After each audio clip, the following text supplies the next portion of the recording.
All right, what's going on, good people? It's your boy Three Stacks in this thing, baby. Representing Team Kings of Games, and I'm back at it on my grind, trying to catch up for all of the missed times, all the opportunities that I missed on uploading. I'm trying to make up for everything that you guys have missed, So we're kicking it off with all the requests. Not all of them, but the requests that I can do, requests just being that somebody asked for something and I said, yes, I can do it. And this is me just holding my end, keeping my word. So this is an update for Noble Knights. Got a lot of requests, actually, especially on the profile that I put up of it. The build that I put up before, I took it to my locals and I won the whole locals. It's just the locals, so it's nothing, it's just the locals. But still, going first place undefeated with Noble Knights, to me, felt like an accomplishment when I played 3 Thunder Dragons and a True Draco player, and I also played it was a Crusadia, Danger, Thunder Dragon, Guard Dragon, just mishmash deck. When you're playing against that and you're winning with Noble Knights, it kind of it speaks for itself. But let's hop into the main deck, you guys. It's a little unorthodox, not anything that's too, outside of the game plan, I would say, but I do play a couple techs in here that I like, and I do play some cards that some people might not like, but again, don't get butthurt over my choices. It's my deck. Let's go ahead and start with it. So we have 3 copies of Morgan the Enchantress of Avalon. It's pretty simplistic what the card does. It's essentially a negation for any card or effect while you control a Noble Knight monster and a Noble Arms equipped spell. And it does destroy the Noble Arms that you control when it resolves. So what's really cool is that basically you can actually trigger cards like Driston on your opponent's turn so that you can negate a card and then destroy a card on your opponent's field, which can be pretty cool. It's not necessarily going to end their turn, but it's nice to have a card that could just negate anything. It's really good. It's not searchable. That's why I played at 3. I know some think that it clogs, but if you can't search it, you need to draw it because it's a really good card, and it can protect you from Ash Blossom. It can protect you whenever you're going second. It just really helps out a lot, and sometimes it could just negate Floodgates. Let's go with 3 Merlins. So Merlin, for me, I just love the card so much. I would never not play 3 of it. The purpose of my deck is actually to go full combo every time. And to me, full combo is resolving both the effects of Isold and ending on multiple XYZs. And in order to do that, you need to first get access to Madrout, which I played 3 copies of Madrout. In some way, shape, or form, you need Madrout because it's very imperative that you resolve boars. You go through a lineage. You want to establish the same board every time. And the deck's really consistent. It's going to do that. You don't really brick that often. Especially even on multiple equipped spells, you're never really breaking like that. But the reason why you want to start the combo off with Madrout is simply because you resolve boars off of Madrout. And what boars is going to give you is the until Noble Arms are needed agains. And what these provide is follow-ups, extensions, and also it allows you to build your board up on your opponent's turn, set up with your Driston so that you can get that interaction that was previously aforementioned, and also getting your copies of Brothers that you need so that you can manage your resources, and also build your board up for the OTK on your next turn. So just making sure that you have follow-up, so just in case you're not able to prevent your opponent from playing and they break your board, you know that you at least are able to reestablish because of the follow-ups that board gives you. So yeah, that's basically the full combo, quote, so to speak, is you're establishing that board, but you're giving yourself follow-ups so that you can plan ahead like a game of chess. So yes, 3 Madrouts. It's really nutty. It's the best normal summon, and it's one of the few cards that don't save for the rest of the turn. You can only special Noble Knights. So when you resolve Madrout just by himself with an additional extender, like for example a Gawain, you can actually do half of the full combo, and you can pick a generic rank 4 that you choose instead of just sitting on, an Artorigus, whether it's Sacred or just the regular rank 4 Artorigus. But either way, Madrout is the best card for you to start your combos, and Merlin gives you more access to Madrout. He has a really great graveyard effect as well. Merlin is Lone Fire Blossom for this deck. Next up, we're playing, let's go ahead and move these up a little bit. Yeah, we'll keep it like that. So next up, we're playing 3 copies of Ivan. I just like this guy because he has my name. Now, Ivan is kind of similar to Madrout. The cool thing about Ivan is that he cannot be Ash Blossomed, whereas Madrout can. Now, don't get me wrong, sometimes if they got it, they got it. If they just have 5 hand traps, then, that's fine. You can't do anything about that. But whenever you have the opportunity, you want to play around those things, and Ivan is a way that you can set up for your Ice Hold. Now, don't get me wrong, it seems kind of weird to say, oh, this card can't be Ash Blossom when you're trying to make a card that can be Ash Blossom, but at least you'll get some sort of value out of Ice Hold by using her effect to search, so that you basically get to replace the Ivan. But he generates a token. Whenever you equip him with Excalibur, you actually get to prevent him from being Impermanenced or Veilered, and also from being Ash Blossom, so you know that you can go into your Ice Hold, and it'll be pretty safe, which is really cool. And, you can also equip Noble Arms of Destiny to any one of these to play around Ghost Ogre, if that's a factor. And don't forget that some of the old school Noble Knights are normal monsters until they are equipped, so they do bypass effect Veilers. Like, for example, when you normal Madral, your opponent can't just say, oh, I Veiler it. It doesn't have an effect. It's not an effect monster yet. And the same with the Widow Anchors and Forbidden Chalices and Infinite Impermanences. You cannot negate the effects of this monster if it doesn't have effects in the first place. That's just how it works. And then we also have 3 copies of Nova Knight Brothers. One of the better starter cards. It does have the restriction just like Ivan. And Ivan does give an attack boost too, which is pretty nice. But what Brothers, his main role is not even for his normal summon effect, which is pretty nuts. You can actually special summon up to 2 Noble Knight monsters from your hand when you normal him. He does have 24 defense. For a level 4, this card is just really good all around. There's nothing bad about him. He also is a Daigusto Emerald for the archetype, and there is nothing about the Daigusto Emerald-esque effect, the shuffle 3, draw 1. Nothing about that's once returned. So you actually get to recycle multiple times in the same turn, which I do find myself doing because once you resolve Ice Hold one time, you need to put your equipped spells back so that you'll be able to resolve her a second time for your follow-up play. And without the valid targets, you can't resolve her. So, just be mindful of that. That's why Brothers is really important. It's pretty crucial even on your turn 1 plays because you have to think about your next turn. Don't just assume that you're going to win just because your opponent didn't stop you. And then we have 3 copies of Cussinin. Cussinin is basically an extender by nature. Cussinin is not going to do anything by himself, but in correlation with other cards, he allows you to manipulate your board more freely. So him by himself won't do much, but when you draw him in tandem with, like, for example, your Madral, your Brothers, your Ivan, he's pretty strong. While you control Noble Arms, you can just special summon him, and he gives you an additional normal summon too, which is actually really, really powerful.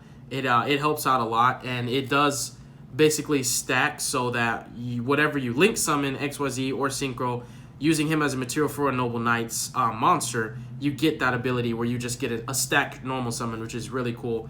And then for more extenders, I do also play Gawain. This is something that I'm playing now because I converted from the Avalon build. Due to Summon Sorceress being banned, it is nearly impossible to get out the Ignoble Knight of Black Lansalin and the Ektar. And I prefer the Ektar in the first place, but because Summon Sorceress is banned, I could not set up for Avalon anymore because the point is to get a Lansalin monster in your grave in order for you to get the valid targets you need.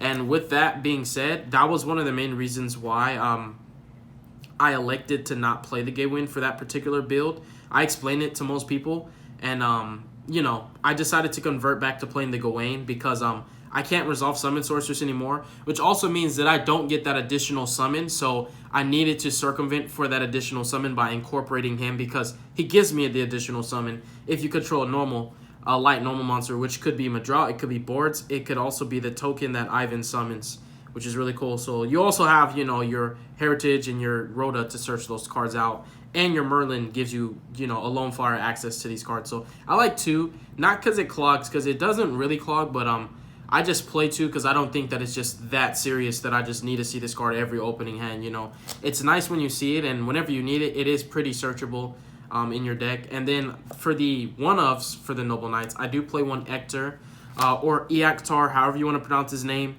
He's basically going to be an additional extender for your deck. He's going to provide you an additional body by using his own effect to banish 2 Noble Knights from your grave to summon him from your hand or your graveyard. It's better once he's in your grave because every turn you get that follow-up play of just summoning him, and whenever you XYZ or, synchro with him, the summon cannot be negated. And why is that really important? It's important because the Arturguses, whether it's Sacred or Baby Arturgus, they get their effects on summon. So whenever you summon this guy, this rank 5 right here, when Ektar's a material, not only can your opponent not negate the summon, but they can't do anything. So if you read it correctly, it'll say right here, the summon cannot be negated, but there's an addition.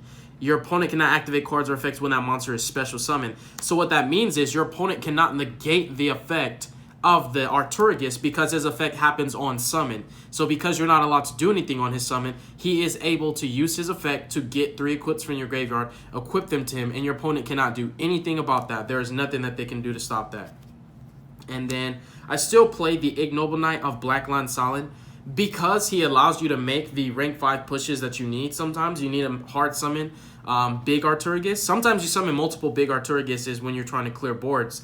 And also, his ability to just summon himself freely is really strong whenever you, for example, just have boars that you're done with. Because once boars doesn't have an equip on him anymore, he basically is a normal monster. And the same with Madral. You know, you can't use his effect on a token because it has to be sent from the field to the grave. So, unfortunately, you can't use Ivan's token, but he's really easy to summon. And I would rather trade, especially when you already control monsters in your field, I'd rather trade that Madral out for him because he has 2,000 attack and he has a better effect, where Madral doesn't do anything when you control other monsters. He only works when he's the only monster that you control. Other than that, you can't use his effect. So it's nice to exchange Madral for Lansolin and overlay him and Ector into the Sacred King Arcturus, and your opponent can't do anything to stop that, which is really cool. So I still like these cards. I like the level 5s, and that gives you follow-ups every turn. Even when you have no good cards in your hand, their graveyard effects allow you to establish a board presence, even if it's just making an Isolde and then comboing off after that. And then we also play one Pellinor. I know most Noble Knight players don't play this card at all, but I really like this card a lot. I like the draw power. I like the spot removal. The same with Dristan. Dristan is very powerful. You can actually resolve his effect on your opponent's turn, thanks to Morgan and other cards of that nature. Also, you can just activate Glory of the Noble Knights, the quick play, and equip something to him, and you can still get a pop on your opponent's turn. Next up, I play one Boars, and finally, one Gwynnifer, the Queen of Noble Arms. She is a Noble Arm, so you can actually resolve Boars, and she can be one of the targets. And she can be searched by the Lansolin because he searches a Noble Arms card. And she does count as an equipped spell when she's equipped to, you know, any Noble Knight that you equip her to. So yeah, she's really strong. You can make some really nice boards, not unfair, cancerous boards. Nothing degenerate about this deck. You're just trying to protect your castle for one turn and kill your opponent on the next turn. If you want to play more reactive, you summon cards like Tornado Dragon and Abyss Dweller, and that's how you can do it. So now for the spells, something different that I'm trying out. This is one of the techs. We're playing 3 copies of Extravagance in the deck. The deck had absolutely no draw power in the first place, and I also figured it's really easy to bypass the cost of this card if I wanted to just play 3 of all the Noble Knights that matter in my extra deck so that there's less chance of banishing them. And also at the same time, I really only need 1 of any of them at any given point because of Noble Arms. Because of Noble Knight's brothers, he can actually recycle them. He doesn't specify main deck, so you can recycle your extra deck cards too. So I like Extravagance. It's a good Ash bait as well, but the fact is it's a Pot of Greed that doesn't hurt the deck because this deck doesn't do any drawing. There's only 1 card in the deck that can draw, and it's Pellinor, and he's a 1-of. So yeah, you just do a lot of searching and special summoning. And speaking of, we also play 3 copies of Heritage of the Chalice. Now, I wish every archetype had a card like this. This is a really strong card. And once you get one, you don't need to see the other 2 because I've done it before where I've literally just crashed my own Noble Knight monster into one of my opponent's monsters so that I can add this from grave to hand and then activate it again. So you activate it on your first turn, leave it in grave, and you can continue to just loop and recycle the same one.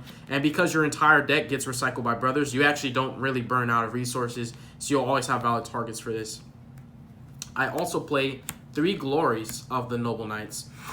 It's really important to have an equipped spell, have access to one, and even though I play a decent amount of equipped spells, you can't rely on hard drawing them, and I prefer not to search them off of Chalice. I prefer to use Heritage to search my Noble Knight monsters, but if I have to, I'll search an equipped spell. But it's really nice that you have 6 additional copies of the Noble Arms cards that you need, which is really cool. And it's a quick play, so again, that's how you trigger your Dristan on your opponent's turn. But opening with this and Madral is still the same combo. I just really like it. It's very flexible, and it catches people off guard. Now, for the remainder, it's going to be the last of the engine cards is going to be the Rhoda. And then we're going to go ahead and get into the equip spells, which is the most important part of the deck. This deck does not operate without the equip spells. So we have 2 copies of Excalibur, protecting your monsters from targeting. Has a really neat graveyard effect to basically rank up by 1. It also is the only of the Noble Arms that do not have the ability to re-equip it from the graveyard. But all the remainders do. 2 Noble Arms of Destiny, basically making your guy similar to Colossus just 1 time. And then Gallatin, just to boost your guy by 1,000, make it a big beater, and it does come in the clutch. We have 1 Caliburn. This is really good in time. In fact, this deck is better than most in time because you have so many ways to access this. Just literally resolving I Sold is going to get you this, and then you can re-equip it off of your Artorigases. You can search this off of Heritage. You can equip it off of Glory. You can search it off Lassalin. You have too much access to this card. And it's just going to gain you life points, so it'll win games in time. And then Arthur back row is still prevalent for your Solomon Great matchup, your Sky Striker matchup, and etc. You can clear 2 back rows with this card, which is really nice. And the only traps that I play are 2 until Noble Arms are needed again, which normally the main goal that I have whenever I'm resolving that is I'm trying to see Morgan if I haven't already seen her. And if you notice, I play no hand traps. You do not need hand traps to play Yu-Gi-Oh! Trust me. And I like that I just play nothing but combo pieces so that my deck isn't breaking on me. Let's see. My undefeated build, it did play hand traps. It played quite a few. So if you guys want to see a build with hand traps, you can check that out. The extra deck is 2 I Sold. It's supposed to be 3. I only have 2, but just picture this as 3 I Solds. There definitely has to be 3, especially because of Extravagance. You never want to banish all of them. But if you do, it's not the end of the world. You know, it's just you got to be really careful with that. So, yeah. And Extravagance hasn't bit me on the butt yet, but it may happen, it may not. We have 3 copies of Big Daddy Arturgus. This card is the nuts, you guys. It's really, really strong. And he floats, which is even better. And then we have Baby Arturgus. We're maximizing on 3 of each of them because of Extravagance. And I only have 2 Custonin. Otherwise, it would be 3, 3, 3, and 3. Because these are all you're really making, especially because a lot of your cards say you can only make Noble Knights in the first place. It's what you make for the majority of the time. But because I only had 2 of these, I decided instead of proxying them to just put some fillers. And one of the fillers is Avermax. The other filler is Exaton Knight. So these are the fillers for the 3rd Custonin and the 3rd I Sold. But they're still really good cards to play, especially Exaton, because this deck is not the best deck in the world at going second. And this can really help to level out the playing field because it actually can bait multiple negations. If you summon this card and activate his effect and your opponent attempts to use an effect to negate him, he can chain his effect to that negation. And then if they want to negate it again, you've just burned through 2 negations with this 1 Exaton. So even if you don't resolve him, he'll let you level out the playing field, like I said. Borosword actually is going to be played in this deck, as well as Tornado Dragon. And also, I like Tsukuyomi because I have a really good idea for my side deck. And basically, Tsukuyomi is going to be part of a game plan that I'm going to have for my going first boards, where you're using him to dig in for your hand traps or your back row that I'm going to be incorporating once I get the side deck done. But I will do a test hand really fast. I'm going to try my best to do test hands in every single deck profile from now on, just so you guys can actually see that it really does work, you know.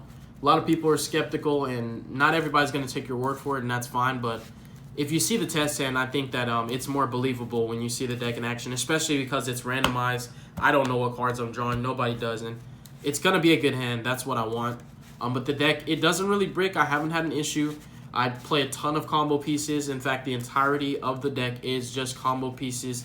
A couple extenders here and there, and some cards that are just necessary for some of your valid targets. Like the equip spells are not, well, they act as combo pieces sometimes, but the equip spells don't do anything by themselves. But it's important because they are valid targets that you need for certain effects to resolve. So yeah. All right, I think that's enough shuffling. We drew Merlin, Rhoda, Brothers, Dristan, and Custonin. That's a really good opening hand. The Merlin is great. Like, Merlin by himself is nuts. I would say let's go for Rhoda. And let's Rhoda for an extender. Let's Rhoda for Gawain. Because even though I could resolve Brothers right now, I could. I think that I want to go for Merlin. Because remember what I told you guys, Madral is really important. Madral is better than anything because you can resolve boards. And I want those follow-ups. So I'm going to get the extender of Gawain. I'm going to normal Merlin, tribute Merlin off, because he's like a lone fire. And we're going to special summon our... oh, you know what? That's the one thing that we're missing from this hand. There's no equips. I'm glad I just realized that. So we do Rhoda for Gawain. And now that I've realized that there are no Noble Arms equipped spells in this hand, we're going to have to go for the brothers. I'm glad I just caught that. So we'll normal the brothers, use his effect, and we will special summon Dristan. And we'll go ahead. And I guess this Gawain, since we don't have an equipment, I'm glad that I caught myself again. This Gawain can just be Boris. And then Boris can be one of the ones that we special from our hand. And then we'll link these two off. It's not going to be the end of the world because you still are able to get 2 warriors out, which, you know, Isolde belongs to our own deck. And getting 2 warriors on the field does a lot for this deck still. We're going to resolve Isolde, and we are going to search Madrout for a follow-up for our next turn in case our board gets cleared. So we have Madrout and Merlin as follow-ups. And the next thing we're going to do is we're going to pay her cost. We're going to send the Noble Arms that you actually want. You know, so I always send Excalibur and Destiny because they're the best protection ones. And then we'll go for Gallatin so that we can make a really strong monster turn 1. And then we'll get one more equip. I would say let's go for the Caliburn because that's another good one to just have access to. So it's in the Caliburn. That's 4 that's been sent. And what we'll go ahead and special from our deck is going to be Brothers. It's going to be Brothers, or we could bring out the level 5 and then tribute him and then resolve Boars. Yeah, I think that might have to be what we do. I think we might have to do that actually, now that I think of it. Or no. No. Yeah, this hand was kind of weird, but it's okay. It's not the end of the world. I was thinking about going for the level 5 Lansolin and then using his effect to tribute him off and get a Noble Arms and then equip it to board. Yeah, that's what we can do. Yeah, that's going to work because we have Cussinin in hand. So yeah, I'm going to do that. Now that I just realized that. That's really cool that this is one of those interesting hands where you really have to figure it out. So we're going to send 5, and this is, again, another good reason for actually playing this card, even though most people hate it, is, again, this card is going to be the reason why this hand is even playable. So definitely want to play him, you guys. So we've sent 5 with different names. All 5 of these have different names. Lansolin has been summoned. Now we're going to tribute himself because he says tribute 1 Noble Knight monster for cost, so he can tribute himself. And we're going to add 1 Noble Arms card from our deck to our hand. So what we're going to go ahead and add is just something that we can just, you know, use to equip to Boars. I believe that what's remaining is Excalibur and Noble Arms of Destiny. So I'm going to get Excalibur. The cool thing with Excalibur is, unlike most, it doesn't have this thing that says you can only control 1 Excalibur. And so you could leave the Excalibur on the boards and still equip another one. But with Destiny and all of them, like you'll see in their text, it'll say you can only control 1. But if you read it on Excalibur, and there's nowhere on it that says you can only control 1, which is really cool. Then we're going to equip Excalibur into Boars. And now we can basically, he gains this effect. We're not going to use it right away, but we are going to go ahead and special cussing in because we control Noble Arms. Then we're going to activate Boar's effect. And there's a lot of deck thinning going on, you guys. We've grabbed a lot of cards out of our deck. Our deck's really small right now. Grab Gwynnefer. And what we want is for our opponent to give Noble Arms are unneeded again to us. Gwynnefer needs to go to the grave so that we can have the free activation of until Noble Arms are needed again. Gwynnefer, you don't ever want her in your hand because you can always just equip her from grave in the first place. So we'll pray for the best. Let's go to 1, 2, 3, 4, 5, 6. And it's a 2, so we got a Noble Arms needed again. So those 2 go to the grave. This gets added to hand. And we'll get an additional normal summon off Cussinin. But the Madrout that we added off Isolde cannot be summoned this turn. And it has to be for a Noble Knight. Let's see. Yeah, so we can't normal summon Merlin as the additional normal. So we're going to overlay those. And it has to be a Noble Knight that we summon. So you could summon Cussinin and sit on him, and then when he dies, he'll float. But you don't want to lose to Call by the Grave. So what you're going to do is just summon the Arturgus here. And then Arturgus is going to grab from the graveyard the Gallatin, the Noble Arms. And I believe that they have to have different names, so we can't grab double Excalibur, which would be really nice if we could. But we're going to get these, and then we're going to activate Gwynfor from Grave and also equip her to him. So what's going on with him right now is he's a light, so if he would be destroyed by a card effect, you destroy her instead. So he has double protection from destruction. He is at basically 3,300 plus 3. He's going to be at, he's going to be at 3,300. And then he also, so he cannot be targeted, and this is just period. So he can't be targeted. Twice he can't be destroyed by card effects. Once he can't be destroyed by battle. He is at 3,300 attack, so he's pretty well protected. And we also have this until Noble Arms are needed again, which we can go ahead and set. And you've got a really nice castle. And one of the strengths about Noble Knights is their recursion. They have a lot of recursion, just a lot of floating, recovery, really, really strong turn 2 and beyond plays. Turn 1 is the setup. And once you get your setup and get all your pieces that you need in your grave and get things working, it's just like a good friend of mine says, it's like a well-oiled machine. So we can activate this on our opponent's draw phase, and there's 4 equipped, so we get to reveal 4. And if none of them is Morgan, that's one of them's Morgan. So we'll add the Morgan. And we'll also, on the resolution, oh yeah, these go back into the deck. On the resolution of that, we're going to go ahead and activate until Noble Arms are needed again. And we made a bad hand playable, you guys. That was really, really cool that we were able to do that. Now, it is unfortunate that the one-of got top decked. The Dristan, that kind of sucks. And until Noble Arms are needed again, only special summons from the deck. Yeah, it says right here, let me see. Yeah, that's unfortunate. But we're going to go ahead and special summon from our deck a Brothers. And you can always wait on it and just use that the summon of Brothers later on. But I'm just using it right now because I actually thought that I had a Dristan in my deck. That's the only reason why I did that. Because you could get the interaction that I spoke of where you Morgan your opponent. You'll kill this. This gets re-equipped to the Dristan, and then Dristan pops. But yeah, it's a solid board, and even if it gets broken and everything just dies, something that's really cool is that top deck though. That top deck is that even if that top deck wasn't good, and even if this Merlin was not a good card, you could normal Madrout, and you also have another until Noble Arms are needed again in Grave. You could just normal a Drought, and then activate Gwynfor from Grave, and then trigger his effect, and then you get to start everything up all over again. And he just special summons one Noble Knight monster from your deck in defense, so you can actually special Ector, and that will get you a lot of things going for yourself. And you could still, so even again, if they just killed everything, every card just died, you still have follow-ups because of Boris and I sold Searching Out Madrout, and this card just being the good card that it is. Then you can bring out Brothers and start recycling things, and it can kind of just escalate from there. And that's if these weren't good cards, but you did top deck the nuts. So yeah, it's a pretty solid deck if I do say so myself. I think that it's good, and I think that it deserves attention.